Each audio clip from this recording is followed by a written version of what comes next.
Hey guys, this week was brought to you by DMTWclothing.com, the awesome lifestyle brand we have been working with to expand our brand from just audio podcasts to bigger operations, Stands merch. for Don't Make This Weird. Yeah, they're awesome dudes. They're very invested in building the community and helping us get out new products and more awesome stuff for you guys. So check them out. And our playmat currently for the podcast is on their website. You can go buy it. And the first 25 have been signed and numbered. So go check it out. Those might be gone. This might be your last chance to get something cool like that. And otherwise, you might be able to get the later ones. Thanks for listening, and we'll see you guys after the intro music now. Welcome, travelers. We're aware that your journey was difficult, but prepare to have your questions answered, for you have been granted an audience with the Masters of Modern. And welcome back to Masters of Modern. I am your host, Alex Kessler, here with my co-host, Ben Bateman. What's up, guys? How's it going? Today's an exciting episode. Hey, that intro was pretty good. Last week was like, you were all hating on it. There was so much hype there. Yeah, you were I brought the hype. You were hyped the F up right now. I've been using the word hype, I think, too much in life. I'm becoming a teenager again. Yeah? It's great. Do you need a hype man? I do. Oh, yeah. If I could have a hype man behind me at all times, that'd be great. I won't be your hype I had a hype man on my bar mitzvah. Did you? Yeah, he looked like Dennis Rodman. Wow. Yeah. Hype man. Yeah. Love it. He danced. Yeah. All right. So moving on. Today we're talking about, so we've been doing this series. We started with 8th and 9th edition, and then we did Mirrored and Block, and then we did Combo Out. But we're going through all of these sets in in Modern's history, so starting from the beginning, moving away to modern times. Yep. And today we're doing Return to Ravnica blocks. We're doing the top 10. No, it's not Return to Ravnica. Sorry, Ravnica block. You're gonna say it literally 900 times on the episode. Everyone, I apologize ahead of time. With the whole lead up to recording, we've been talking about this for like 40 minutes, and he's said Return to Ravnica every single time. It's not gonna stop Without fail. Can't stop, won't stop. We'll try to stop. But regular Ravnica block, one of the most influential sets in Modern, in Magic history. One of the most loved, for sure. One of the most loved limited environments, to be sure. It's the start of some age of design. I forget the ages and which one we're in, but Mark Rosewater often refers to different ages, and I think Ravnica, he is 4th era, maybe?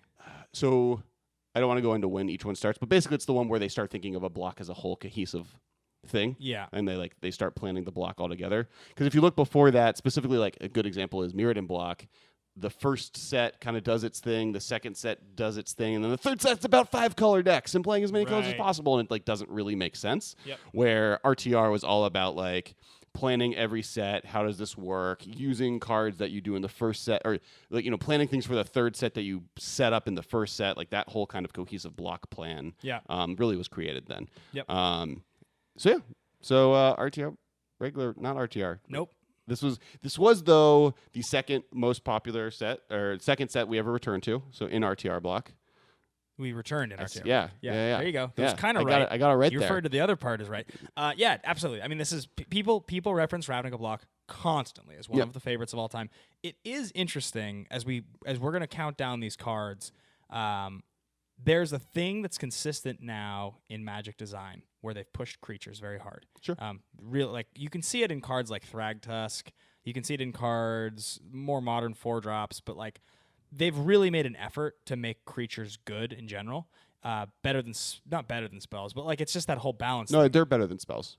So if you go back to some of the early modern sets, even something like Ravnica that's so beloved, you'll notice a bunch of the uncommons and the spells in the 1 through 3 CMC are all pretty good. You're hard pressed to find cards for 4 CMC or higher that are actually powerful, powerful on the level that the 1 and 2 and 3 drops are.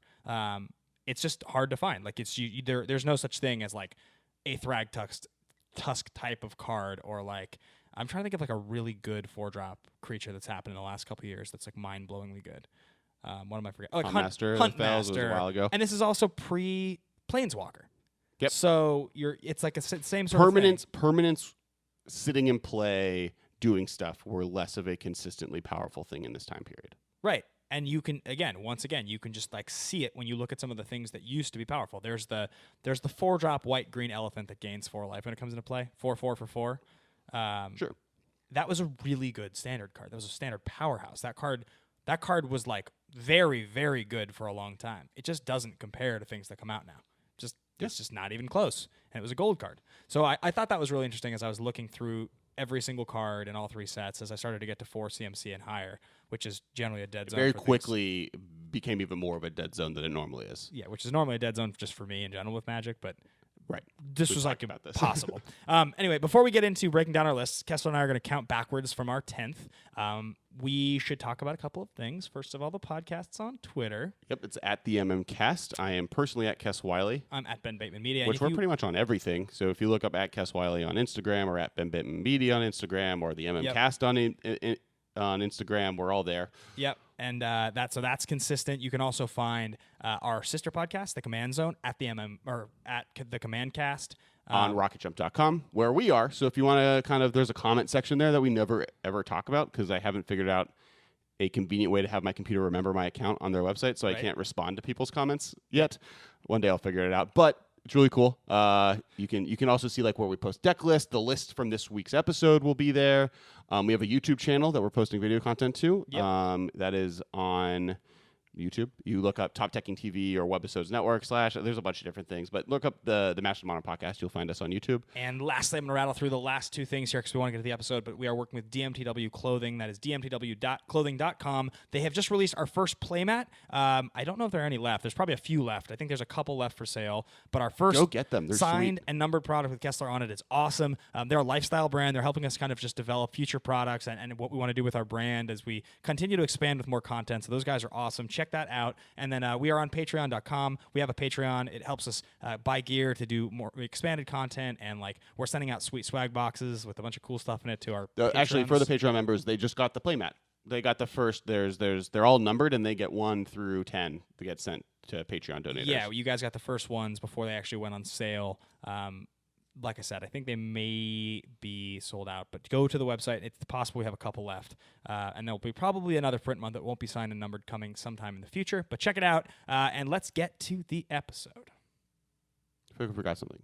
Oh, the Patreon. We talked about it. Just cool. talked about it. All right, sweet. Yeah. We got 10 cards. Nice. 10 non-return OG Ravnica, Nice. Dissension, and Guild Pack. Are you refusing to even say it? Now you're making the Ravnica point City of of Guilds. Maybe I just make sure I say City of Guilds every time. Oh, that's something we didn't talk about. Ravnica is the first set that established color names. The guild concept. Color combination names. Right. So now every color combination other than the 4 color combinations, which we might get in the Command product this year, but right. We got Guilds. We got Selesnya, which is green-white.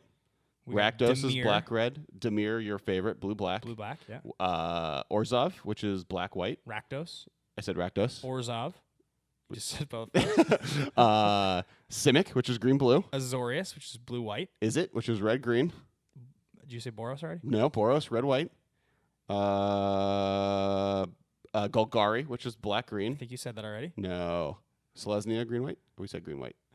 Gruul, which is green. Gruul, which is green-red. I think that's all. I think we did them. Yeah. That's amazing. Everyone points to us. All right, top 10 lists. So the way this works is we do our top 10. We break it down. We go 1 to 1, see which ones are more higher, relevant and correct. And then, normally in these set releases, we actually do our top 5 favorite cards that don't see a ton of play, but we think should see more. And or then just those cards that just didn't make the cut. thing. Yeah, and then those we battle off. And on Twitter, you can actually vote, and the winner gets to buy the other one dinner. I think won every single time, and plan to continue doing so. He's saving up for a car, guys. Yeah, it's gonna be great. All right, number 10. You want to go first, or should I? Yeah, I'll go first. Okay. Electrolyze. That's your number 10. Yeah. Oh, It's okay. a blue, a green. I'm sorry, a blue, a red, and a colorless. Yeah. It does 2 damage to up to as many target creatures that you can split them in between Or players. or players. Yeah. It's kind of planeswalkers because it can go to players. Though it's weird there. Yeah. You can't do it to a player and a planeswalker. You can only do as much damage as you do the player of the planeswalker because that's how that then works. you also draw a card. And you also draw a card, and it's an instant. So that card's really sweet. It kills. It so often is a 3-for-1 that it's really good. Yeah, it's one of those weird cards where it was sweet when it came out and people liked it, but it got better over the years. And then in Modern, it didn't start out as a card that people played. Yeah. It became a card people played about halfway through the design of the format, where it was oh, you know what? I'll take it. If I can kill Bob with half of this, that seems pretty good. Or what are some of the Well, other? it's also it's the blue-red counter to Lingering Souls because that was one of the prices that got really good. Yeah. Lingering Souls, a black and a colorless for 2/1/1s is a battle card. So this gets half the card that Lingering Souls is, which makes it playable. So you kill one of them for the same amount of mana, and you draw a card off of it, and then they get a card. It's kind of like a perfect, like, we're now breaking even on this card. And just as Modern developed, there was just like so many decks that wanted to play like Noble Hierarchs and Birds of Paradise. And Infect plays just all of the different X1s. And Affinity, this card's nuts against because you just kill most things in their deck. Like, this card's very good. It's good. It's definitely like one of those weird situations where you don't see a lot of 4-ofs of this card. It's a 3-mana spell. Yeah, it's very rare to see 4 of them. And but it's pretty specific at what it does. It's okay because at worst case scenario, it's 2 damage to target player. You draw a card for 3 mana instant speed. So you can hold up counter magic, and if you don't have anything to do, you just kind of dome them for 2. But like, you don't want like 6 of these in your deck. It's wild to think how much better the fact that so Forked Bolt is 1 red for 2 split as you choose, right? So it's the red half of this without drawing a card. And even at sorcery speed for 1 mana, that card sees virtually no play in Modern. So at 3 mana, I think is actually unfair to it. I think it could see more play than it does. But it's wild that the fact that this draws a card and can be played at instant speed makes it like a shoe-in to many decks at two more mana than Forked Bolt. It's also a gold card, and gold cards are a little less played. Now, what's interesting about Electrolyze and what's interesting about Ravnica block in general is that this is a card that would be in the top 4, top 5 of almost any other set on our lists that we could ever do this for. But Ravnica block is super stacked. It's super deep. What's your number 10? Well, I'll tell you in 1 second. Last thing I'll say about this card. Well, no, I'll save it because it's also on my list. It's just higher. I'll tell my story about this card when I get to it. My number 10 is Leyline of the Void. Okay. It is one of the original 5 Leylines. In this set? Yeah. These are the first 5 cards that had if this is in your opening hand, it enters play in the start of the game cards ever printed? I think that sounds right. Because Gemstone Caverns was the next set. It was in that was in Time Spiral Block, and then the second Leylines and the Eldrazi cards were much later. So, yeah. The 5 original Leylines were Leyline of Life Force, Leyline of Lightning, Leyline of Sanctity, Leyline of Singularity, and Leyline of the Void. This one states, if Leyline of the Void is in your opening hand, you may begin the game with it on the battlefield. If a card would be put into an opponent's graveyard from anywhere, exiled instead, costs black 2. It's sweet for a lot of reasons. It's one of the effects that it's not parallel. It only affects your opponent's graveyard. Right. Like starting with this in your opening hand is such a sweet free roll. If you're a deck that wants your own graveyard and wants to punish them. it sees play in living end decks where like it makes their graveyard strategy their opponent's doing just gone, and also makes living end this like insane board wipe that completely exiles all cards that they have. So they played a lot against creature decks where like against Zoo where they don't want to like. They're going to be killing their creatures anyways, but now their creatures stay dead. Right. Yep. I am a big fan of Leyline of the Void. Not a card that I play that often, but I definitely like it a lot. One of the reasons I didn't put it is like it's kind of sometimes the amount of space it needs to take up in your sideboard is pretty massive because like to play a Leyline correctly, you need to be playing like 3 because you want to have a high chance you'll pick. It's so much better 3 to 4, right? Yeah. And Rest in Peace kind of does a lot of what this card does with a little bit more of the consistency and taking a little bit less up in your sideboard slot. Though it does hurt you. You can't be doing graveyard strategies. But I do think this is way better now because Dredge is seeing so much play in the format. Yeah. Dredge is this Dredge out of nowhere has become a tier 1 deck in Modern, and by out of nowhere, it's just been doing that for the last 2 months, and we have we're there now. But like. This is a card that people should keep on their list of things to play, especially if they have their own graveyard strategies. Has anybody ever messed around with a Leyline Nykthos deck? Is that a thing that like people have tried?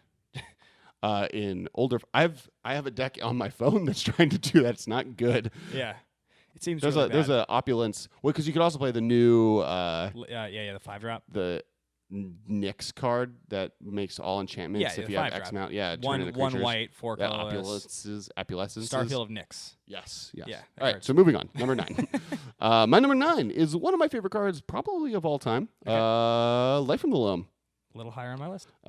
Green and colorless. It reads, return 3 cards from the graveyard to your hand. And then it has the ability... 3 land cards. 3 land cards, from your graveyard to your hand. And it has Dredge 3. So, for those who don't know, and it'll be super relevant for tonight's episode, the Golgari's main mechanic from this block was Dredge. And that was, instead of drawing way too powerful, one of maybe the most broken mechanics ever printed. What it read is, if this card is in your graveyard, instead of drawing a card, you may return this to your hand instead, and mill, so take cards from the top of your library and put them in your graveyard equal to the number. So this has Dredge 3. And so instead of drawing a card, you may return Life from the Loam to your hand and put the top 3 cards of your library into your graveyard. Dredge is also one of the more complicatedly hard to learn mechanics for someone who doesn't know what it already does. Yep. It's very intuitive once you figure it out, but before you figure it out, like when someone explained to me what Legacy Dredge was the first time I ever saw it, it took me a good 30 minutes to figure out what they were saying to me. Well, yeah, it's super weird. And there's also a lot of tricks with Dredge because it triggers when you would draw a card, you may. So there's it's not just the thing where the obvious way Dredge works is during your draw step, you can dredge instead of draw. But now if you have a deck that has interesting cantrips, you can be okay, well I'll do this and I'll draw on the first draw, I'll dredge on it's very awkward and weird and complicated. Well, beyond that, you have to reference a number. It replaces the draw step. Yeah. Instead of triggering off of a draw step. It does so many weird things, which sometimes graveyard. But so the reason Life Alone is so great is it's one of the cheaper dredge cards. It automatically goes to your graveyard. So instead of having a creature, which is on most of them, 3 is relatively high. But there's just so many shenanigans you can do with a continuous sort of looping your lands. Right. Everything from assault. Not assault formation. Assault. The red, discard a land. The 3-mana one or yeah, the 1-mana 3-mana one. Seismic Assault. Seismic Assault, where Seismic Assault reads you do 2 damage if you discard a land card, so you can just loop lands doing 6 cards, basically 6 damage a turn for 2 mana with those 2 cards together.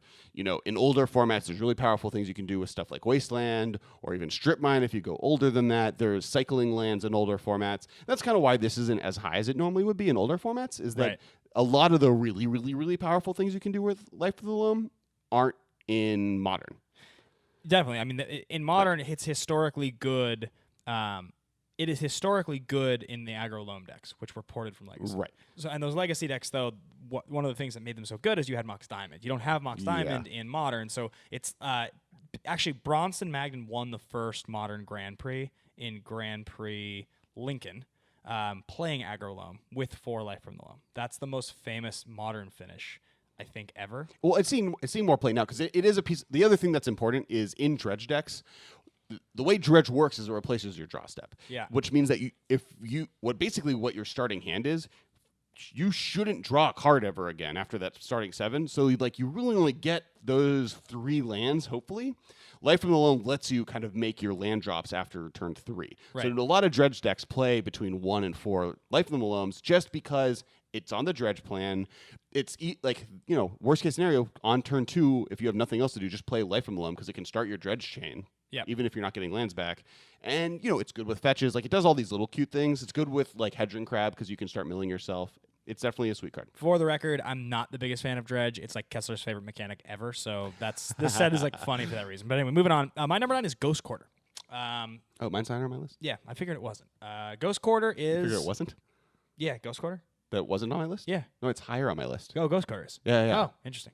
I'm not going to say where, but it's, yeah. Yeah, Ghost Quarter. It's an untapped land that taps to produce 1 waste mana. Colorless mana. Colorless. And you can tap it Wingding to mana. sacrifice it and destroy target land.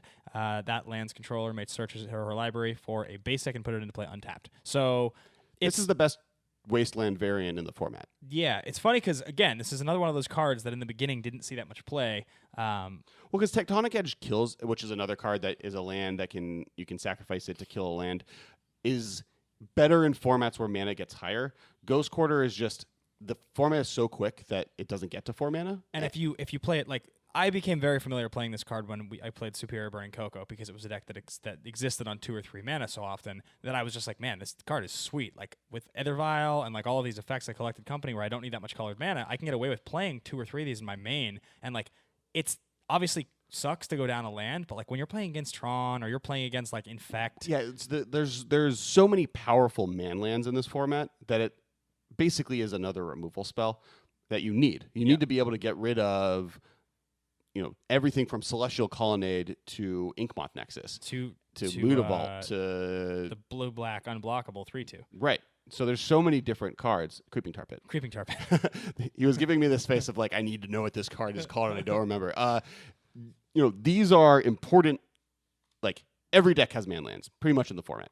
I can't, unless your deck is so hard on your lands doing other things, which then makes this card good also. And this isn't even getting into the shenanigans you can do with Ghost Quarter. Yeah, well, because you can tap it to sacrifice to destroy one of your own lands, and then you bring in another land untapped. So you actually can color fix by going down a land that turn after you've tapped to use that land. So and there's even like in Eggs decks back in the day, they used to have Ghost Quarter, and you would Ghost Quarter your Darksteel Citadel, which is the indestructible artifact land. So you would not lose that land, still get the land, but then on top of that, by playing the I think it's not Open the Vaults, but the whatever Second Sunrise, where you put all cards that went in the graveyard that turn, you get your Ghost Quarters back, so you actually get to go up on mana, 2 mana every time you use that loop. And the other one is the Ava Mindcensor combo and Leonin Arbiter, where you make it so your opponent can't search their deck, and you Ghost Quarter them. So it's like straight up strip mine. Yeah, it's super sweet. Which, along with Thalia, makes it so you're never going to cast a spell again. Yeah, I tend to actually end up with 1 to do Ghost Quarters in most main decks, with usually a third in the board. That's usually is my style. But it's the most generically easy spell land to kind of go after. Yeah. All right, what do you got for number 8? Spell Snare. Okay. No drum roll. 1 mana, counter target spell. You're literally jumping ahead. Like you're gonna have like stomped on my entire middle of my list by the time I get to it. I'm sorry. Yeah. Maybe the reverse on my end. So Spell Snare is 1 blue counter target spell that costs 2. Yeah, it's one of the few like it's like the 4 efficient cheap, good counter spells in Modern. Well, it's also just one of those like unique cards that it's another card that you're very very rarely ever going to see 4 of them in a deck, just like Electrolyze. But like it's so why it's so low on my list. It's so good when it's good. It's so good when it's good, and in a format like Modern, where 2-drops really are so important. Like, I mean, this card's even better in Legacy, but like in a format like Modern, it's sweet. Like hitting Bob, hitting Tarmogoyf. Like it's just there's so many powerful 2-drops. It's worse now than it was actually before Splinter Twin went away, I think. Because A, it's really good against Snapcaster Mage. Yeah. B, it's really good with Snapcaster Mage. Yep. But there's just so many cards. Like this format has slowed down, so people are playing a little bit more 3-drops. Right. Even they're not playing as many, but there's definitely playing more than they used to. So having Spell Snare is a little bit more of a liability because it's not always going to be a live card. Yep. What's always also interesting to me is if I have Spell Snare and Mana Leak in my hand and someone casts a 2-drop, which is the better choice to counter them with? Because it's not as much of a slam deck as you think. Because, yes, Spell Snare, they might not cast another 2-drop for the rest of the game. So I should Spell Snare it. But Mana Leak is going to be dead in 4 turns. So this might be the best chance for me to use Mana Leak, and they might just top deck a Tarmogoyf later in the game, so I should hold on to Spell Snare. So you get this choice where, like, because it's a conditional hard counter. Right. Whereas, I think I would still always play the Snare early, and I would always sandbag the Leak. I don't think I would ever play the Leak early, but I hear your reasoning, and it would be very, Like a Tarmogoyf on turn 5 is just as good as a Tarmogoyf on turn 2. Maybe even arguably better. But trading a card to make them pay 5 for a Tarmogoyf is, like, still better than them doing something else that turn. Sure. So, I don't know. My number 8 is Electrolyze. And my story about Electrolyze, quickly before we move on from it, is those of you that listen to this podcast frequently know I'm obsessed with cantrips. I'm obsessed with things that instant speed, that are gold colored, that have optionality. Like, I just love cards that have like lots. It's versatile. I just love cards with lots of bells and whistles. Like Deathrite Shaman's one of my favorite cards ever for good reason. Electrolyze is that card, and from the moment I saw it, I always loved Electrolyze, and I had a playset or 5 of these, even though I didn't draft back in Ravnica, but I just accumulated 4 or 5 of these. There are full arts of this, aren't there? Yeah, I have one. Sweet. I have a foil full art, I think. Yeah, well, I think that's their only option. No, there's a non-foil, I'm pretty full sure. Art? Full art, yeah. Really? And I think there's also... A foil one? Yeah, there's also the IDW comic book variant you can get that was like in one of those comic books. Yeah. There's a bunch of versions of this card that are sweet. But I have some cool version in my highlighter deck. I don't remember which one. Anyway, the point is, Electrolyze is awesome, and I held on to like my 4 or 5 copies of this in my binder for literally years. Even when I sold my collection off, this card wasn't good yet, so I didn't get anything for it. And then finally, it was like, oh my god, Electrolyze is like $4 or $5, and then it got reprinted. Womp womp. I still have my originals though. Anyway, moving on. All right, number 7. Yeah. Lightning Helix. Higher on my list. You're literally going down the list. Yeah. So, for those who don't know, Lightning Helix is probably one of the more famous cards in Magic, but it's a red and a white for Lightning Bolt and gain 3 life. But for do 3 damage to target creature or player and gain 3 life. It's one of those weird examples of a card where 2 colors make a different color. Yeah, well, not only that, but like where you'd be like, okay, Lightning Bolt, great card. Healing Salve, terrible card. And you'd be like, why would I want to pay 2 mana to make my Lightning Bolt worse and add Healing Salve to it? That sounds awful. and then you're like, it's so good. It's so good. It's so well, good. because life gain is really good. It's just not good by itself. Yeah. Just gaining life is bad, but accidentally gaining life is great. Like look at like Thragtusk, for example.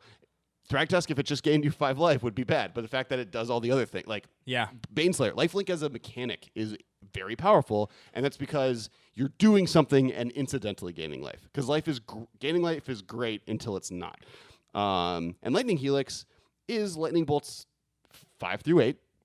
Yeah, with a little bit of an effect that sometimes just turns other dex plans off. Like Burn has a terrible time against the Lightning Helix because you're 2-for-1ing them. It's also life gain is a very interesting form of tempo because you're often in a position in formats like Modern or Legacy that are very, very, very quick and very card for card, like high impact cards. You're negotiating a couple of turns very specifically in a lot of decks, Delver decks, Burn decks. Like you're really counting. It's really like if things don't change, if they don't resolve this or pick up this card, I'm going to kill them. I'm going to do this 9 damage in this many turns. So you can really mess things up by like killing a creature and gaining 3 life off of 1 card. Right. And that's where it really comes down to is it's just like you can change the math so drastically in a format like Modern. Because part of it is also just like when Lightning Helix good. When it's bad, it's okay. It's decent. It's just Lightning Bolt. It's just more Lightning Bolt and you gain 3 life. for more money. Yeah. I guess like the worst situation is against a control deck where you just gain 3 life that won't matter and you do 3 life to them that won't matter. Yep. But that Bolt is not much better in that situation. And when it's great, though, it's like against Delver, where you kill a Delver and you gain 3 life. Yep. Like they're now like almost 3 cards behind you from that 1 card you just spent. Yeah. Against Burn, same kind of deal. Like it's so powerful that it gets you so far ahead. Yep. And once again, all 4 of the cards I picked in any other set would be in my top 5. So that was your number 7? That was my number 7. My number 7 is Life from the Loam. Life from the Loam. So I just like kind of you literally just slid up by. I have no love for Life from the Loam, actually. Like, I chose a Dredge card because Dredge is very powerful. Grave Troll would have been my other option. See, that's interesting that Life from the Loam specifically you have no love for, because it's such a unique, cool card that does like 8 different things. That's why it's on here. Okay. Yeah. So you like Life from the Loam, but it's not like... I didn't put any other... okay. Spoiler, You have Grave no love Troll, for Dredge. Grave Troll's not on here. Neither is Stinkweed Imp. I feel like you can't. Okay. No. All right, do your thing. Grave Troll would be the one. Yeah. So I put on Life from the Loam because I think that the ability to... like, Grave Troll is the engine for a deck. Life from the Loam is a unique card that a deck could not exist without. You can try to make Dredge work without... You can try to make Dredge work without Grave Troll. You can try. Yeah, People have I done did. it. Stinkweed up. Yeah. You can't make... It's way you can't worse, make but like it's- an aggro Loam deck work without Life from the Loam. It's the only one. Mm-hmm. You have to have it.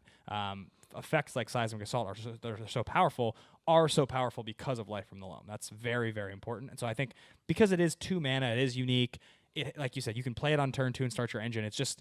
It's not as clunky of a card to me either. Like Grave Troll. Well, this is one of the prettiest, from a design perspective, cards I think that's ever been created. Yeah, it's like so elegant. Yeah, it's just great. Like not only that, but like this card can just be good at different times in Magic. Like 2 mana to get 3 lands from your graveyard if you're playing a bunch of fetch lands is draw 3. Like it's a draw 3 for 2 in some cases. I'm just talking about, and this is a commander thing, but the card Tithe, which is if your opponent has more lands than you get 2 planes from your deck and put it in your hand for 1 mana, is like, I don't think I've ever lost a game in Commander where I've cast that card, just because 1 mana draw 2 cards, even though they're lands, is still 1 mana draw 2 cards. Yeah, yep. So And Life this from the is- Loam yeah. is my number 7. How many 2 mana draw 3 cards are there, period?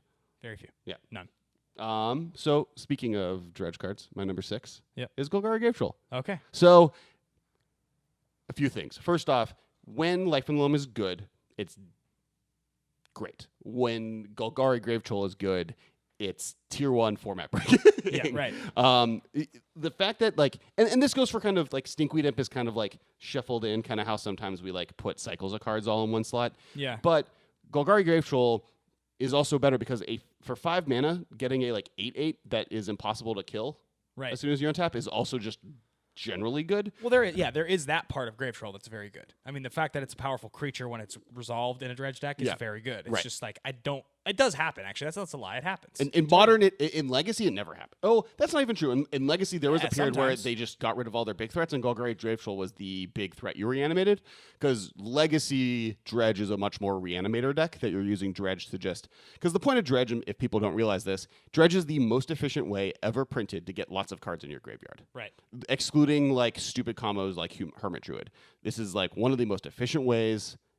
Instead of drawing a card, you're drawing 6 cards. That's kind of the point. Right. That's what Dredge does.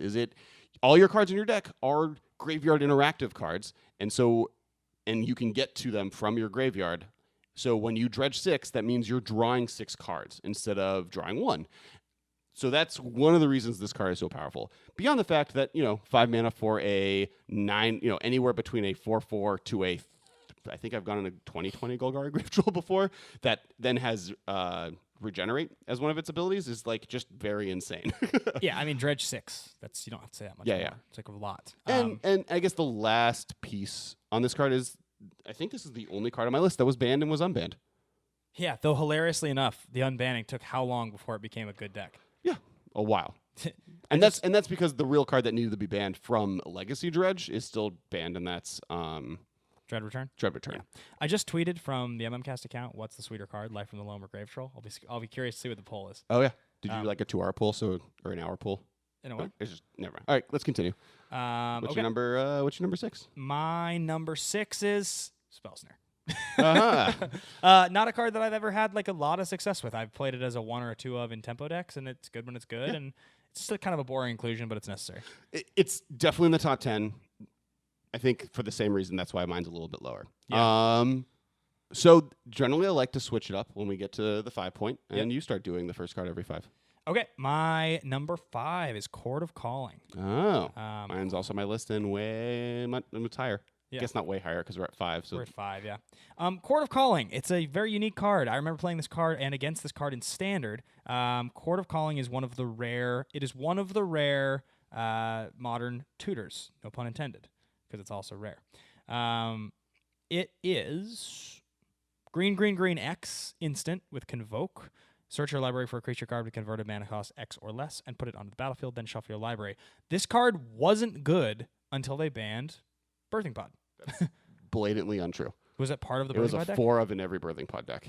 Really? Yeah. Okay, well, so it wasn't good prior to the Birthing Pod deck becoming good? Was that what it was? This card was a nothing card that was not played in Modern for like a very long time, and then it blew up as long out of as nowhere. Birthing Pod was seeing play, this was seeing play, and I would doubt that it wasn't seeing play before that. It just, the deck wasn't a tier 1 deck like Birthing Pod was. I have a distinct memory of when this card spiked in price, and all of a sudden I was like, oh, Chord of Calling. That card's legal in Modern. I've always tried to make that card work. And it was because of Birthing Pod. Got it. So, yeah. really, But Birthing Pod deck was a pretty big pillar of the format pretty early. I don't think it was that early. Birthing Pod became like Modern's only 5 years old, or like 6 years old. So like, yeah, but like I seem to within remember the first 2 years, Birthing Pod was a deck. Okay, so then sure, if it took 2 years for this card to be good, then that's Sure. 2 years that this card didn't see play. So that's probably what I'm thinking of. I mean, it does make sense that. But and then, that's also an era where no one knew what they were doing in Yeah. Modern. Like, and so then once Birthing Pod was banned, this card became even more important because Collected Company replaced Birthing Pod, and then this card this became becomes the tutorable piece instead of the value the piece. primary Yeah. card. This card is great for a number of reasons in Modern. One of which is that it works so well with Wall of Roots. That's like one of the big ones for decks. This like, works with any deck that has a bunch of creatures that you're not necessarily attacking with, but you can play tap. The fact that it's an instant is also insane. Yeah, And sometimes you just like, the reason it's so good in Modern is you're often just finding a 2-drop, and they have to counter this. They can't counter the card you tutor for because it just comes into play. It's really good. Also, this as well as seeing play in Birthing Pod style decks with the Collected Company now. This sees play in Elves, which is another one of the big spots that it's so good. It's just Any unique. green creature deck that has a tutor need should be playing this card. We flipped out over Traverse the Ulvenwald because which is seeing play, by the way. Traverse the Ulvenwald and Eldritch Evolution, because it's very rare to have a good tutor in Modern, like a creature tutor. And I would argue that Chord of Calling, and I would argue, I'm going to blatantly say that this is a better card than either of those two cards. Eldritch Evolution remains to be seen, but Chord of Calling is it remains to be seen. Chord of Calling is a really good card. It's number 5 on my list. That's what I have to say about that. I have a story about Chord of Calling. Okay. I have a story. I've told it on here. I believe I've told it on here before. Well, then no, we don't want to hear it. Oh, really? No, I'm kidding. You can tell your Okay. story. It was my first. You're just so excited that I wanted It was to my kind of first. ruin I the know I've parade told a little it, bit. but I just like the story because I was playing against John Laux in my very first regionals ever back in like 2006 or something like that. For those 2005. who don't know, John Lau is the creator of the Grimoire deck. No, box? John Laux. Oh, Laux. Okay. Yeah, he's worked for Wizards Different for a John. while. He's probably one of the great designer searches. He was a Okay. writer at Brainburst when it was Brainburst still, before TCG Player became what it was. Anyway, it was during Dragonstorm era, and I was playing that Jorah of the Gitu Ophidian Eye Niv Mizzet deck I've talked about before. It was basically just the Dragonstorm deck minus the tutors and the good cards, and replaced with Niv Mizzet, Ophidian Eye, and Jorah. And I was like trying to go infinite, like it was just bad. Anyway, point is, he was playing Project X, which was a standard deck at the time they'd come up with, went infinite with Safi Eriksdotter, Crypt Champion, and some life gain type of creature when a creature comes into play. You'd gain infinite life, right? Soul Warden or something.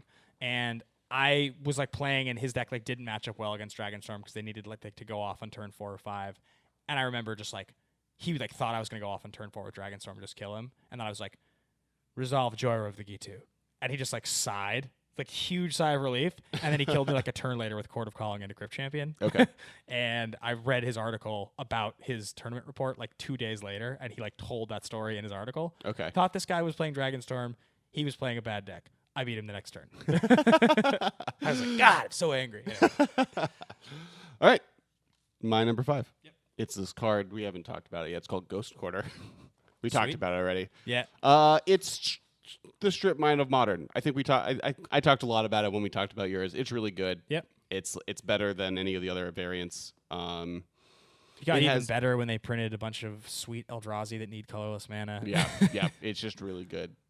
Yeah, it's just a good card. Yeah. It's Yeah. it's also another well designed card. This set is so full of well designed Yeah, cards. yeah. All right, number 4. Lightning Helix. Okay. Talked about Helix already. Yeah. It's really good. Best use of Helix. Oh, I didn't really. I mentioned it briefly, but I didn't say it fully. But like, what I was talking about is, and Mark Rosewater is the person who kind of brings this up, is that red is a card and white is a color. Neither of them could do Lightning Helix on their own, but black could. Lightning Helix is a blatant. It's probably too powerful for what black could do. Black couldn't do that for 2 mana, Well, but it would be worded differently.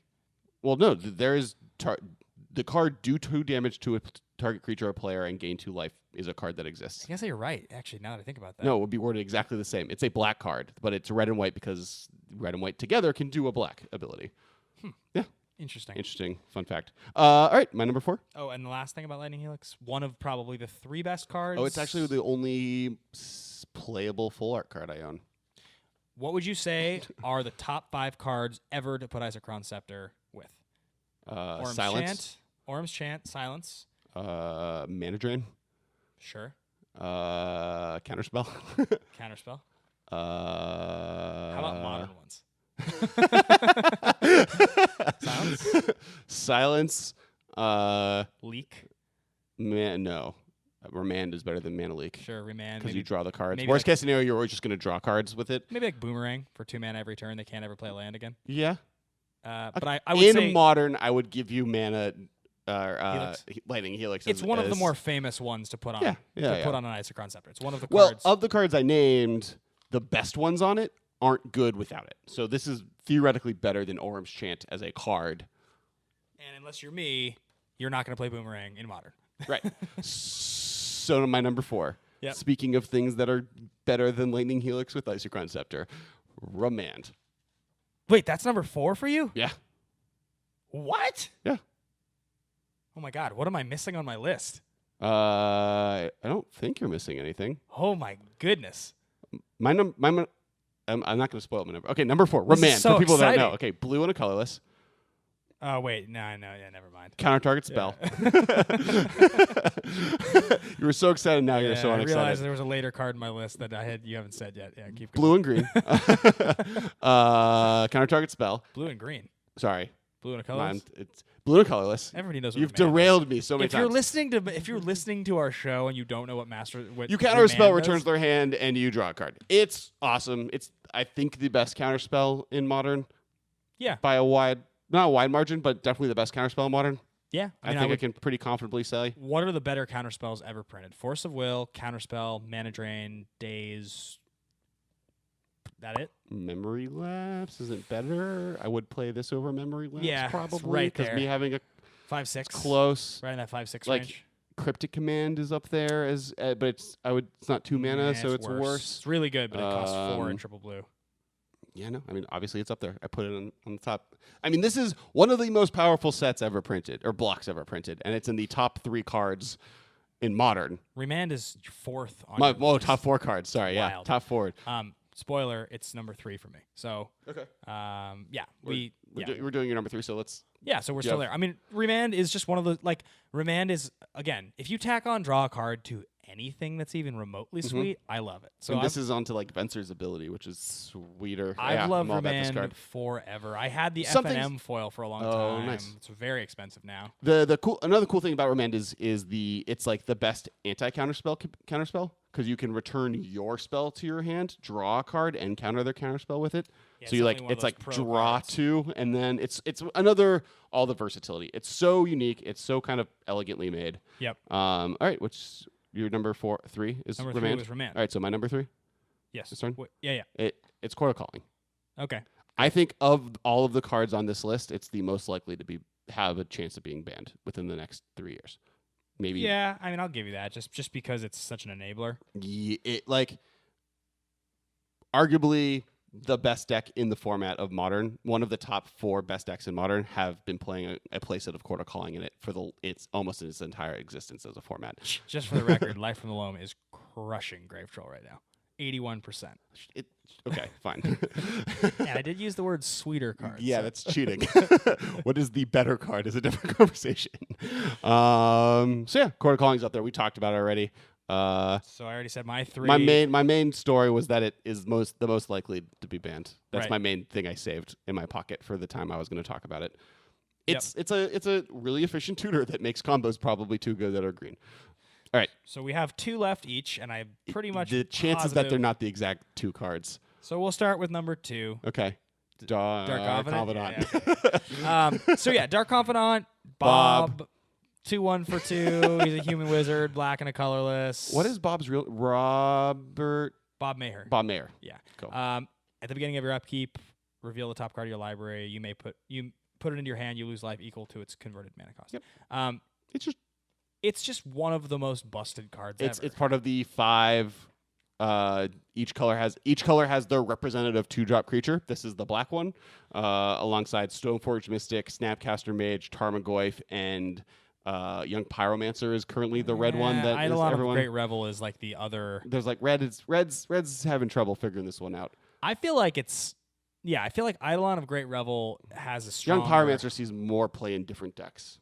Like if you want to go for versatile red drop that you can kind of throw in a bunch of decks versus Eidolon, like you can put it in a black-white-red tokens deck. You can put it in a blue-red tempo deck. You have to be playing spells, but like it's red. You're playing Lightning Bolt. You can put it into a Silver Fur Partisan heroic deck that plays lots of lots of targeted. I'm not saying the deck's good, but you definitely could put it in there. We're not talking about Young Pyromancer. We're talking about Dark Confidant. But my point is, of the 5 cards I just listed, 3 of them are maybe 3 of the best cards ever printed. This is at a tier with them. This is one of the best creatures ever printed. It's really, really good. Along with... I can't impress among how good it is. So what's better? Bob or Snapcaster? Snapcaster Mage. Through and through? Through and through. Not even close. And I think most people would agree with me. Yeah, I think I would agree with you. They're both invitational cards is the point I'm trying to make. Sure. How many invitational cards in the end got printed before they stopped doing it? I know that Solemn Simulacrum was an invitational card, right? How many of them are there? I know there's a lot. There's even you're gonna like Rakdos Augur Mage is one. The black red one. There's Sylvan, the one that you sack a land to give a creature Shroud is one. Oh yeah. There's like weird ones that you're not gonna remember because they're not Ancient, right? Or is that a Great Designer Search card? Forgotten Ancient. No, that's a the You Make the Card community card. Oh yeah, I'm mixing that up. Right? Because Ether Mage's Touch is the same thing. Yeah. Vanish into Memory is a card I was trying to think of, but that's another one. Invitational. No. That's You Make the Card. Yeah. Anyway, the point is, of all of the invitational cards, unless I'm just completely whiffing on a card right now, those are clearly the 2 most powerful. The Solemn, it's never been a modern staple, but I would put Solemn on because of Commander more than anything and standard play. It was one of the really powerful ones.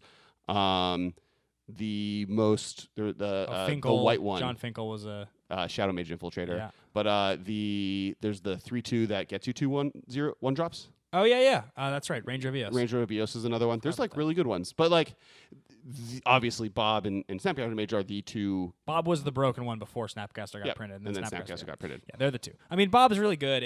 Bob was a card. He's a card that if you don't. Okay. If you look at it before you understand Magic, like if you're a new player and you look at this card, it's hard to understand why it's so good. Which other than Snapcaster Mage, you could probably say Stoneforge Mystic looked really good to people that were bad at Magic. For everyone that was good at Magic, looked really bad until it got way too good. Tarmogoyf took like 2 months to catch on. Tarmogoyf is one that no one knew was good. Pyro, I think, was like a fun card, but Pyromancer's inclusion on this 5 list comes. Both of the red cards are significantly weaker than the other 4. Like there's no question. Yeah, I agree with that. The red cards are like 11%ers, while the others are at least 60 out of 100. Like the red cards are good, but like not even in the same conversation as the other 4. Except for this one. This card? No, the conversation we're having. Oh, sure. They're in this conversation. We're talking about them. All right, last card on the list. I think a cheat because we're both in the same. Yeah. The bounce lands, right? Definitely the bounce lands. It's 100% not the backbone of the modern format. Yeah, Shocklands. It's Shocklands. I considered the possibility of choosing a specific one to put on here. Like, is there one shock? Steam Fence. Yeah, and followed by Overgrown Tomb. Yeah, the 2 best color combinations of modern. Yeah, and then from there, it's I don't even really know. Honestly, after that, it gets a little more even. Maybe Azori, maybe Hallowed Fountain. Yeah, I'd say Hallowed Fountain's third. Which, like, if you look at it, Snapcaster Bolt, Snapcaster Path, Abrupt Decay. Yeah, the weird. 3 best removal situations. I guess after that is not Misty Rainforest, Blue Green. Breeding Pool. You'd still do the blue ones, which is really interesting. And then the last blue one. Red Green after that. Yeah. And then I guess Blue Black isn't that good. Blue Black would be much farther down. The cheapest and worst one being White Black or Black Red. No, I think it's Blue Black. Really? What Blue Black deck do you know of that's good in modern? I just mean it says blue in it, so I'm just assuming. I know, but I can't think like Grixis, which is like very new to the scene and plays like 1. It plays like 1, yeah. Yeah, maybe. I don't know. I mean, White Black has Junk and Abzan. Green Black, same deal. Red White has a ton of stuff. Like all the other ones have good stuff. I mean, the whole conversation, like they're all really good. Yeah. The thing is, they're specifically good though. Because of fetch lands. Yeah. And you have proposed the idea before that if we were to get rid of fetch lands, Shocklands would see less play. And the format would maybe be better. Yes. I agree with that. I blatantly think that statement is true. It will never happen because it would tank the format. Better is a strong word. Tournament play would be better. Yeah. Because all of the shuffling. And I do think the Shockland fetch land mana base is very homogenous. Yeah. I think it takes away a lot of like. We often discuss doing an episode on building mana bases, and I'd actually love to hear your guys' on Twitter thoughts on us doing an episode about building mana bases. But we always kind of miss it because it's always kind of like, well, there's a pretty obvious step-by-step process because it's not that hard. You just put X amount of fetch lands, X amount of shock lands, some spell lands, and a dude. So like, yep, it's very homogenizing. These cards are obviously amazing. They would still see play because like cards like a card that barely was on my list. It was number 11 was Farseek. Yeah. It's not on my top 5 or our underrated 5. So like Farseek finds fetch lands. That's what was when the fetch or shock lands were RTR block. Like that was the thing. Everyone played for Farseek. It was one of the most important cards in the format because you could play any color you wanted. All right, we have one last exercise to do, and this is our honorable mention fight. Do we have a timer? So we get. Is it a minute or 30 seconds? 30 seconds. Per card. 30 seconds. 30 seconds. And we are going to be battling our 5 honorable mentions. We're going to be putting up all the polls on Twitter for you guys, I guess, tomorrow. When the episode goes out, so when tomorrow the episode morning. goes up. By the time you listen to this, it'll be... You only have a day, though, so this is, it's go to Twitter and vote. I always end up losing by like a hair because I always pick cards that are like a little bit more like sweet than Kessler's cards. By sweet, I think he means not as good. So I'm going to start off with a timer right here. Kessler, you're going to go with yours. Ready, set, go. I'm starting? Yeah. Oh, my card's Suppression Field.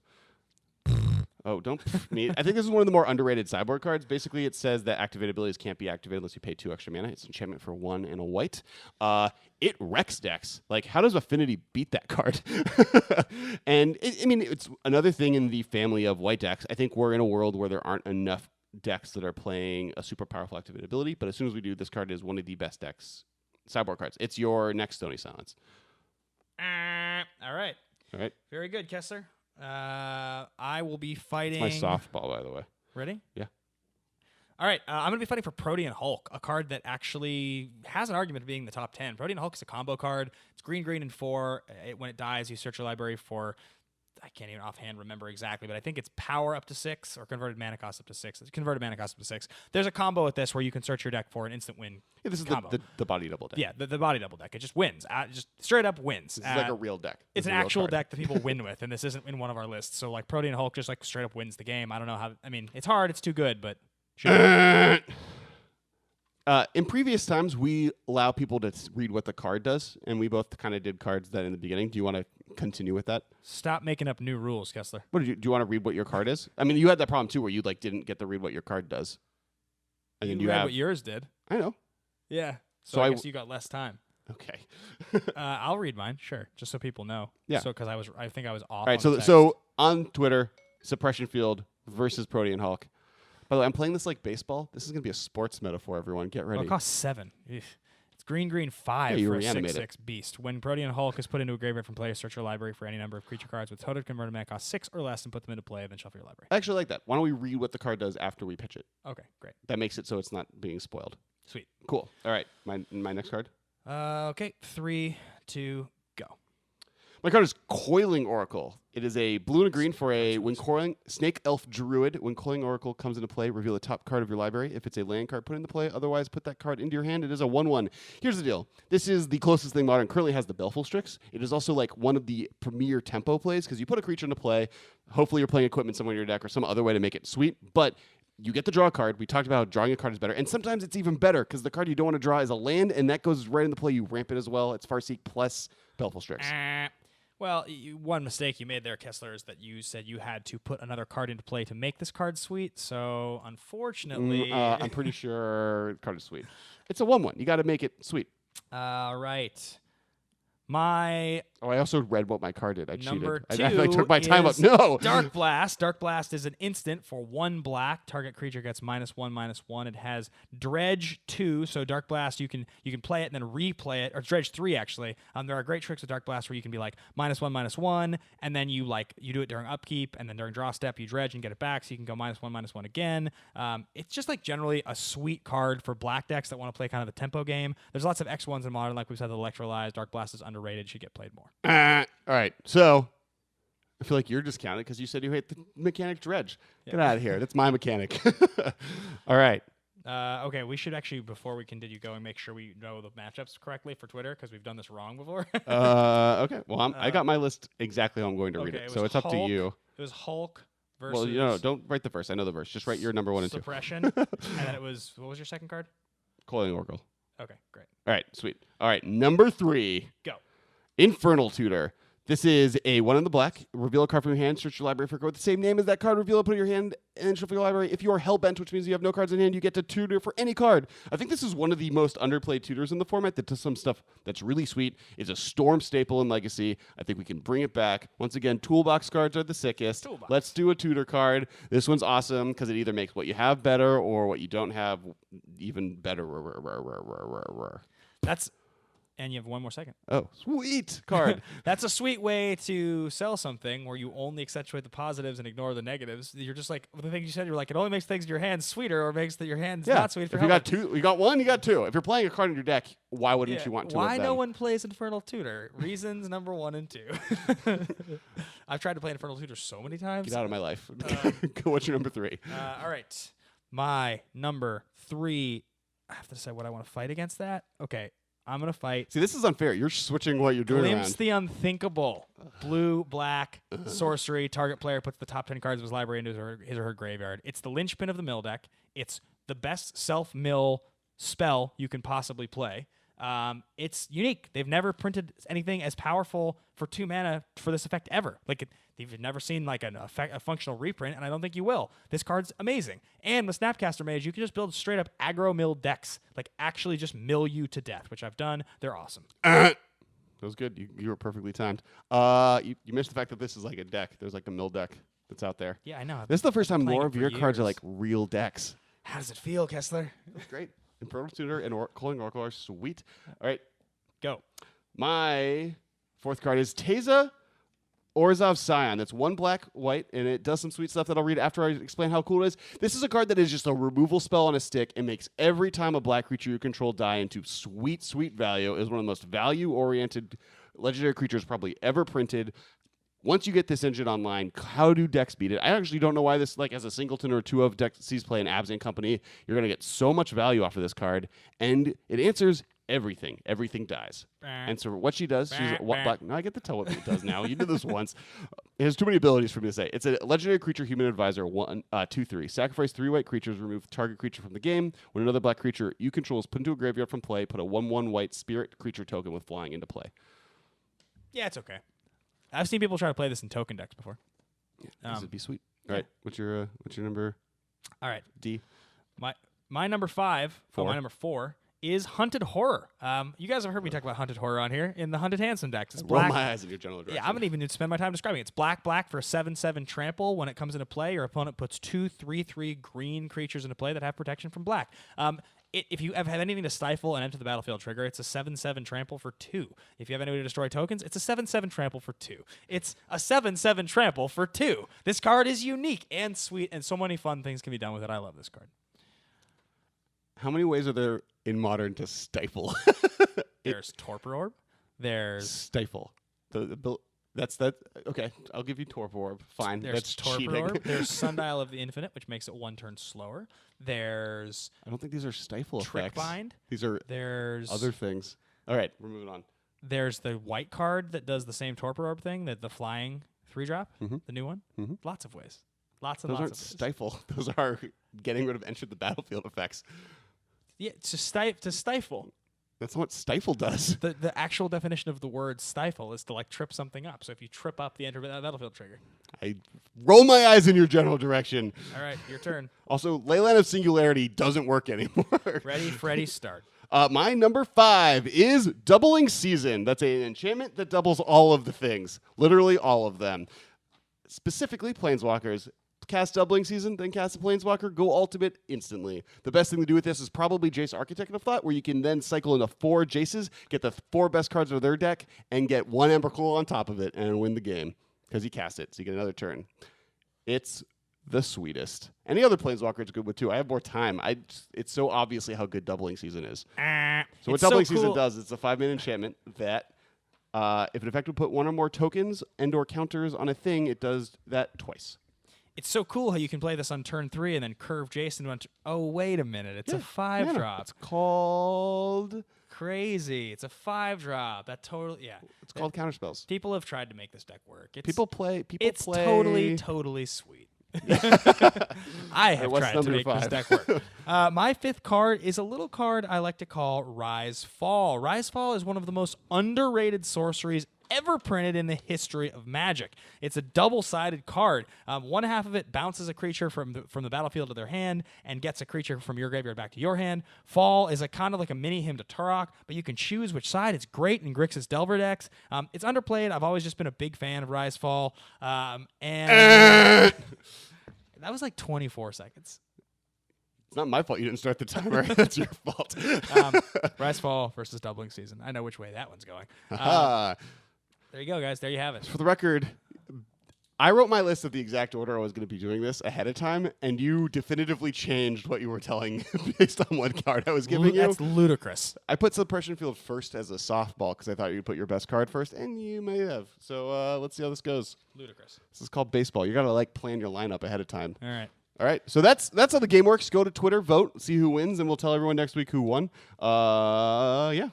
That's that. Yeah. Guys, Thanks, thank guys, for you. listening. Make sure to check us out on Twitter at theMMcast. And check out the Command Zone on RocketJump.com. And, of course, check out DMTWclothing.com, the lifestyle brand that is helping expand our brand. Those guys are awesome. Thanks for listening, guys. We'll see you again next week. What? Thank you for your attention. For further inquiries, send an email to theMMcast@rocketjump.com. See you later, alligator.